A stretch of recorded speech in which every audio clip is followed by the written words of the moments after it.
Oh, ito pakinggan nga natin. Pakinggan natin itong Duterte versus Risa Ontiveros showdown nito, pasok. Napaka hindi magandang impression po ng mga statements. Napaka hindi maganda. Napaka hindi maganda. Pucha, ito yung talagang gigil na gigil, gustong manakit pero ang image niya nanay ng buong mundo. Mother Mary image, pero gigil na gigil at bastos din naman yung bibig. Ayaw niya sa bastos pero sobrang bastos din naman niya. Sige, pasok. Statements kanina. Kaya I appreciate the candor of Yusek Kuy at pati kanina ni General Danao. Look, ma'am, about it. may I Salamat kayo, interrupt Mr. Chair. you? I'm done, Mr. Chair. for Kindly. now. Opo, Mr. Chair. Kasi siguro napansin, pati ng former president, yung shock ng lahat. Anong shock ng lahat? Ikaw lang na shock. Kami nga na shock sa'yo eh. Kala namin magaling ka, hindi pala. Meron ka pang kailangan niyang humarap. Takot ba siya? Takot bang mga Duterte humarap? Utang yabang-yabang. Nung humarap, ito na po yung last question ko. Ha? Last question mo na, bumiyahe ako mula Davao hanggang dito. Tapos, yan lang ang itatanong mo sa akin? Putangin na yan, hanggang bukas tayo, walang aalis. Walang aalis, dito lang tayo hanggang bukas. Tapos, lumayas. Akala ko ba gusto mong ipin down si Duterte? Ba't nagmukha kang tae?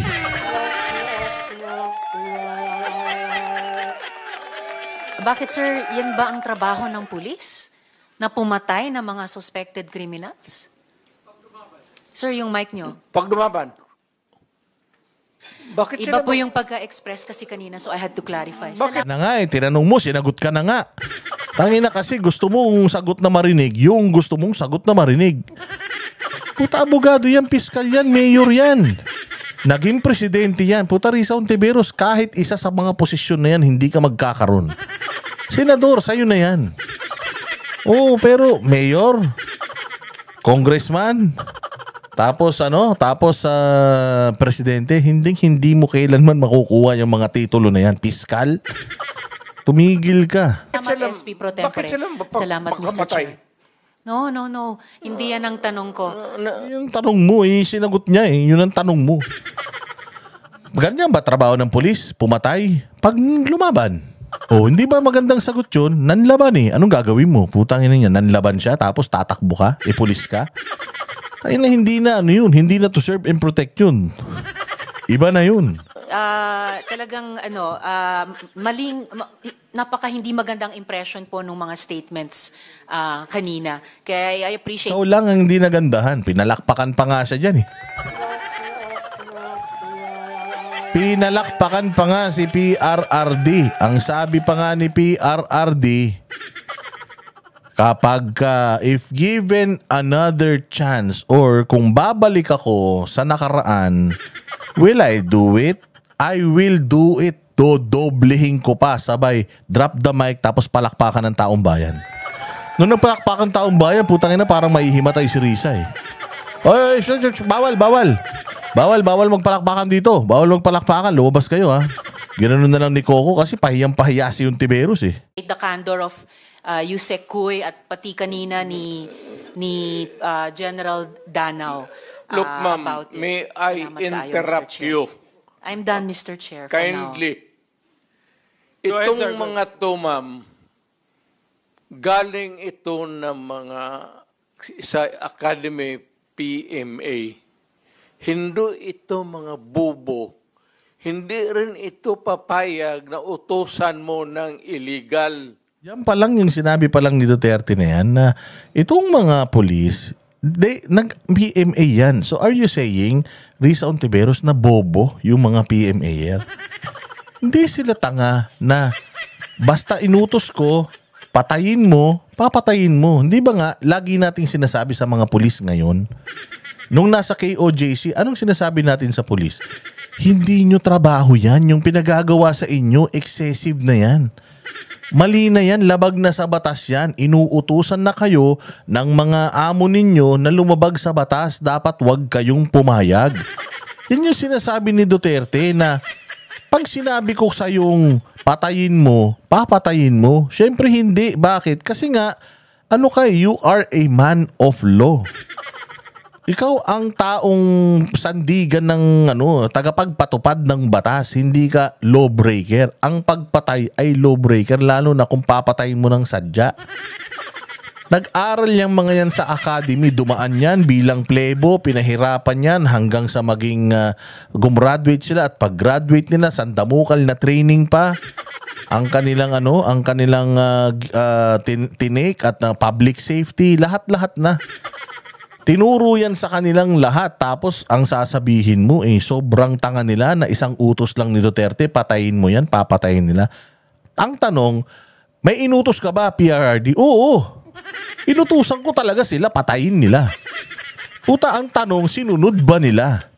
Hindi nila sinunod kasi labag yun sa batas. Ako, bilang galit, bilang emosyonal, nakita ko yung krimen, gusto kong mamatay ang hayop na yan. Kaya lang, hindi ginagawa ng mga pulis ko kasi nga mali.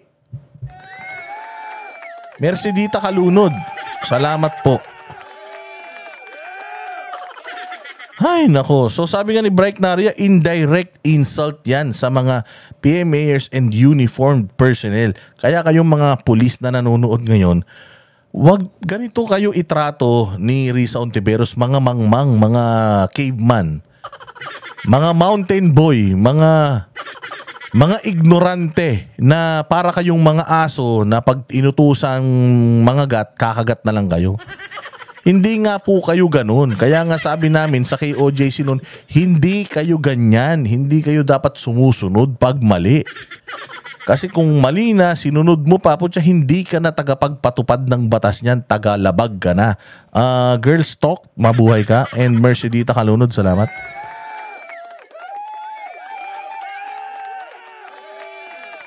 Dito pa lang soplang-sopla na si Risa Doon yan sa academy nila, sa PMA, they are from there to, yung talaga yung batas. Kaya pag inutusan mo yan, sabihin mo, patayin mo, sabihin, sir, mukhang hindi pwede yan, sir. I tried. Ako mismo, I tried. Ako, marami akong patay mo, sir. Kulong mo na lang natin, sir. Total. Sabi ko siya, siguraduhin mo lang na hindi ma-release. Kasi gagawa ng kalukuhan yan uli. And they will mag-hold up na naman yan. Yan ang lalo na yung mga kaso na magnakaw, tapos mag-rape, tapos magpatay, o Mr. Chair. Can we let the President complete his sentence? What were you trying to say, sir? That Yes, pagka mag-rape, magpatay, magnakaw, magpatay, and then what do we do with them?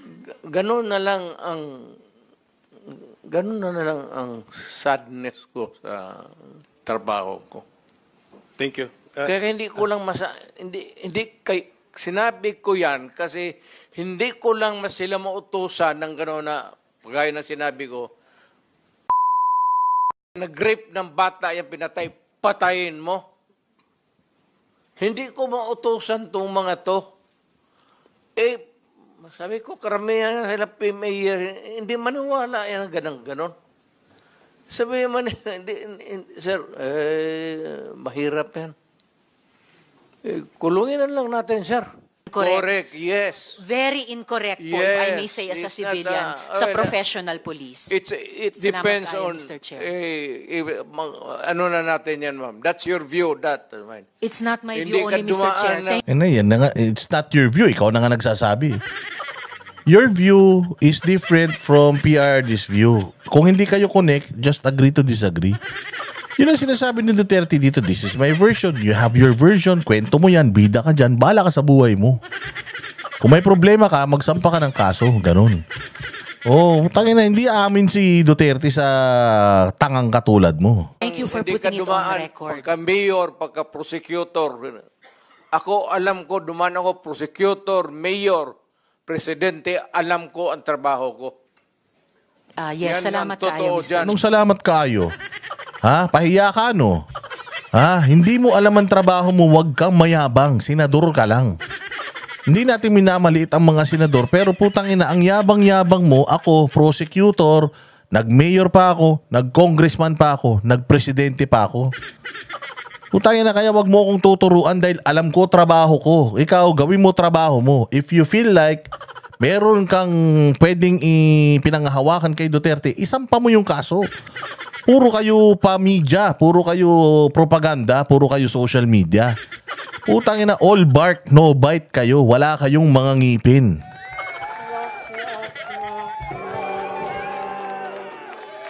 Put that on record, Risa Ontiveros. Put that on record. You are not a lawyer, not a prosecutor, di ka nag-mayor, di ka humawak ng syudad, nag-congressman ako, hindi ka pa naging presidente, kaya wala kang alam.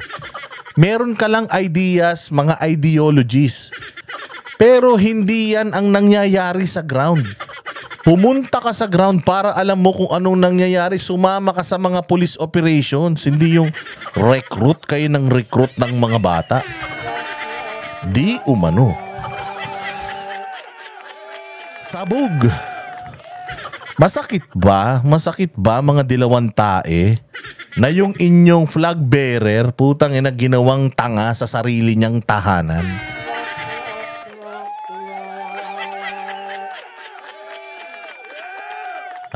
Masarap ba? Oo, masarap ba? Masarap ba? Oh. Gusto niyo Gusto niyo ng real talk? Eto, real talk. Sige, pasok. Walang hiya ako kasi galing ako sa baba. Salamat Class kaayo, 3 Mr. ako. Chair. Thank you. Hindi ako sensitive. Ayaw ko lang talaga ng bastos. Ayaw Kapal ng mukha mo. Nag-apologize, nagpapaka-gentleman na sa'yo si Duterte, punyeta ka, ang arte-arte mo, pa-hard to get ka, di ka naman maganda. Masyado kang pa-hard to get, akala mo makinis ka. Sinasabi na nga ni Duterte, pasensya na ha kung nasaktan ko yung damdamin mo kasi ganito lang talaga ako magsalita, bastos talaga ako eh.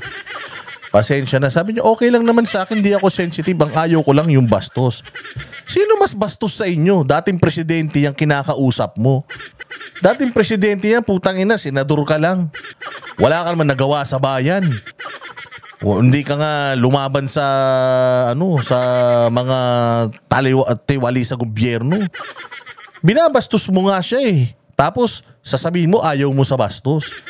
Ikaw yung numero 1 bastos, di ba? Nakita mo yung pinunit mo yung picture ni BP Sara, putang ina, pangalawang pangulo yun. Pangalawang pinakamataas na tao sa Pilipinas. Senador ka lang, ginawa mo yun. Sinong bastos sa inyong dalawa?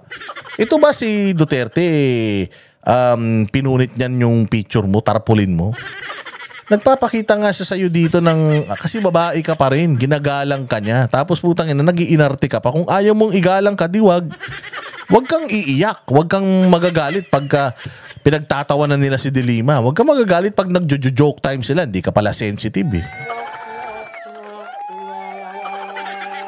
Pal ng mukha mo, hindi ka nga daw. Talunan ka nga nun eh. Dinala ka lang ng mga Duterte sa Davao. Para manalo kang kupal ka. Tapos ngayon, ganyan ka makapagsalita, wala kang alam. Putang ina, may kaso ka pa nga daw sa PhilHealth, di umano eh. Di umanong namigay kayo ng namigay ng mga... Namigay kayo ng namigay di umano ng mga bonus. Kakapal ng mga mukha nyo. Ikaw nga ang pinakabastos dyan eh. Hindi ka ba bastos nung lagay na yun na si Pastor Apollo Kibuloy? Paratangan nyo na rapist? Paratangan nyo naman nyakis na wala naman kayong ebidensya na puros mga testimonya lang naman ng ilang tao, ilang milyon sila? Kapal ng mukha mo, Risa, ikaw ang pinakabastos na magalang ka lang magsalita kasi nga kupal ka. Mahinahon ka lang magsalita, mabagal ka lang magsalita, pero putang ina, bastos ka. Tanggapin mo rin yan. ko ng walang hiya, lalo na pag pinag-uusapan natin Kaya ng seryosong bagay ng war on drugs saka Kaya extrajudicial killings. ako bastos Salamat ma'am. kaayo, Wala ang Mr. hiya Chair. talaga ako. Bastos siya, walang hiya. O ano ka ngayon, Risa? Ayaw ko lang sa bastos tsaka walang hiya. Okay lang yun, bastos ako tsaka walang hiya ako. Wala akong paki, Risa Ontiveros, kung ayaw mo sa akin, putang ina mo, ayaw ko rin sa'yo. Di ba, real talk lang. Nagpakababa na si PRD, dating presidente, alam naman niya offended ka. I am sorry, palamura lang talaga ako kasi galing ako sa babae. Sorry talaga ha, sorry. Hindi ako sensitive, ayaw ko sa bastos sa walang hiya. Ganun? Bastos ako tsaka walang hiya. Putang ina, kung ayaw mo sa akin, wala akong pake, sino ka ba? Tangina, isang boto ka lang naman. Actually, dapat Senator Bato, nag-apologize tayo kay President for starting our hearing in the morning. Ano, tinan mo, very light yung mood. Ikaw lang, Risa, ang madilim. Ikaw lang ang kupal. Lahat naman sila very light eh. Dapat pala tayong humingi ng paumanhin. Tinan mo, si Coco Pimentel na nga lang, nag-iisang kakampi mo, dadalawa na lang kayong minority. Ang ina, hindi pa siya umayon sa'yo. Magpasalamat ka nga Risa Ontiveros eh. Pucha, wala pa dyan yung ibang mga senador. Wala pa dyan si Tolentino. Si Tolentino, kahit na kahit na tatakbo yan sa or tinrider yan sila Duterte, hindi yan papayag na baboy-baboyin nyo si Duterte, I believe. Buti nga wala pa si Cayetano dyan eh. Buti mo nga wala pa si Cynthia Villar dyan eh. Kung nandiyan dyan yung mga yan, pucha, Risa Ontiveros, kawawa ka. Kawawa ka talagang malala. Ryan Henry, salamat po. Pang pineapple juice. Okay lang naman ako. Hindi naman ako sensitive eh. Ayoko lang sa bastos at saka sa burog yung mukha. Joke lang. Doon siya nahihirapan actually siguro. And Napansin mo, Risa, nagtatawanan silang lahat. Ikaw lang seryoso. Alam mo kung bakit? Puta, party pooper ka.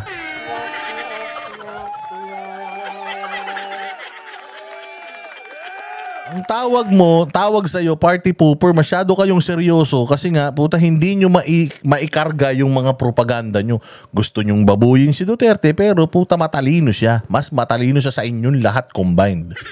Yun ang masaklap. same manner that I would like to express my apologies, especially to Senator Ontiveros, kasi sensitive sa mga ganitong, yung karakter ko ho, gano'n talaga. Baski saan mo ako ilagay, gano'n ka. Even in front of anybody. Gano'n talaga ako. Bastos ako. Walang hiya ako kasi galing ako sa baba. Salamat Class kayo, three Mr. ako. Chair. Hindi ako sensitive. Ayaw ko lang talaga ng bastos. Ayaw ko ng walang hiya. Lalo na pag pinag-uusapan natin Kaya, ng ma'am, seryosong bagay ng war on drugs saka Kaya extrajudicial killings. ako bastos, Salamat ma'am. kayo, Wala ang Mr. hiya Chair. talaga ako. Yan ang totoo. Ano ngayon? Siguro, hindi ako dadating itong pagka-presidente kung hindi ako bastos at hindi ako. Ano ka ngayon, Risa? Ang yabang-yabang mo. Bastos ako at walang hiya ako. Ayaw mo sa akin. Ano ngayon? Naging presidente ako hindi dahil sa'yo, kupal. Pero naging senador ka dahil sa amin. Lagay mo yan on record. Kaya na pinagtatawanan ka, Risa, Pinagtatawanan ka ng mga tao sa Senado, di ka nahihiya. Sabi mo, bahay mo yan. Sabi mo, bahay nyo yan. Ay na, mahiya ka sa sarili mo, Risa. Dapat sa'yo, umuwi ka na, wag ka nang bumalik. Gusto mo maglayas ka na, wag ka nang bumalik. Okay lang sa amin, hindi ka namin hahanapin. Nakakahiya, no? Sa lahat ng ayaw ko, yung sasarkastikin mo, yung tarantado, sabi ko nga sa inyo kaming mga laking kalsada, putang ina nyo, hindi nyo kami makukupal. Wala tayong dimandahan, magbastusan tayo, maghapon magdamag, okay lang. Basta siguraduhin nyo na kaya ng konsensya nyo, kaya ng mga bitukan nyo yung mga maririnig nyo sa amin. Kasi kung hindi kaya ng mga bitukan nyo, putang ina, get out of the kitchen. Bastos pala ako Ayaw mo pala sa akin ba't nandito ka pa? Diba? Para yung mga basher natin dito, ayaw mo pala sa akin, ba't nandito ka pa? O ayaw mo pala kay Duterte dahil bastos siya ba't nandiyan ka pa? Hindi naman magbabago si Duterte dahil sa'yo, di ka naman niya syota. Tangina niya, ng kapal ng mukha mo, feeling mo naman kagandahan ka na gandang-ganda ka sa sarili mo na magbabago si Duterte para sa'yo. Puta, 79 years old na yan. Ilang taon na nagmumura si Duterte, gusto mo hindi siya magmura dahil sa'yo. Sino ka?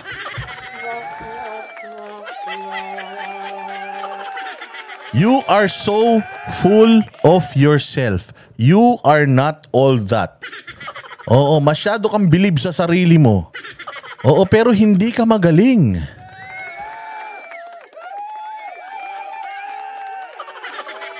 Tama, Diego Latigo, Bright Naria, tsaka Garski. Tama, di ba? Oo, ganun yan.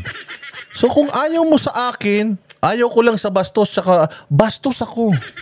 Tsaka sa santanas ako. Oh, ayaw mo sa akin, lumayas ka dito. Ayaw mo pala sa akin. Kung ayaw mo, ako na lang aalis kung gusto mo.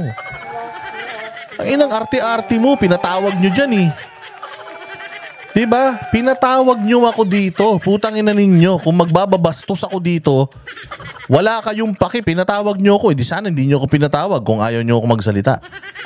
Oh, diba, Risa Ontiveros? Dapat ikaw, umalis ka na lang dyan kung ayaw mo pala sa bastos. Ayaw mo pala sa ganito, sa ganyan. O kung sa tingin mo may kasalanan ako, magsampa ka ng kaso. Hindi yung kung ano-ano pinagsasasabi mong feeling mo, importante sa sambayan ng Pilipino yung pakiramdam mo, yung feelings mo. Wala kaming paki sa'yo. Kahit maumpog ka ngayong gabi, wala kaming paki. Sabi ko nga sa'yo, mawala ka sa Senado, putang ina, baka matuwa pa kami.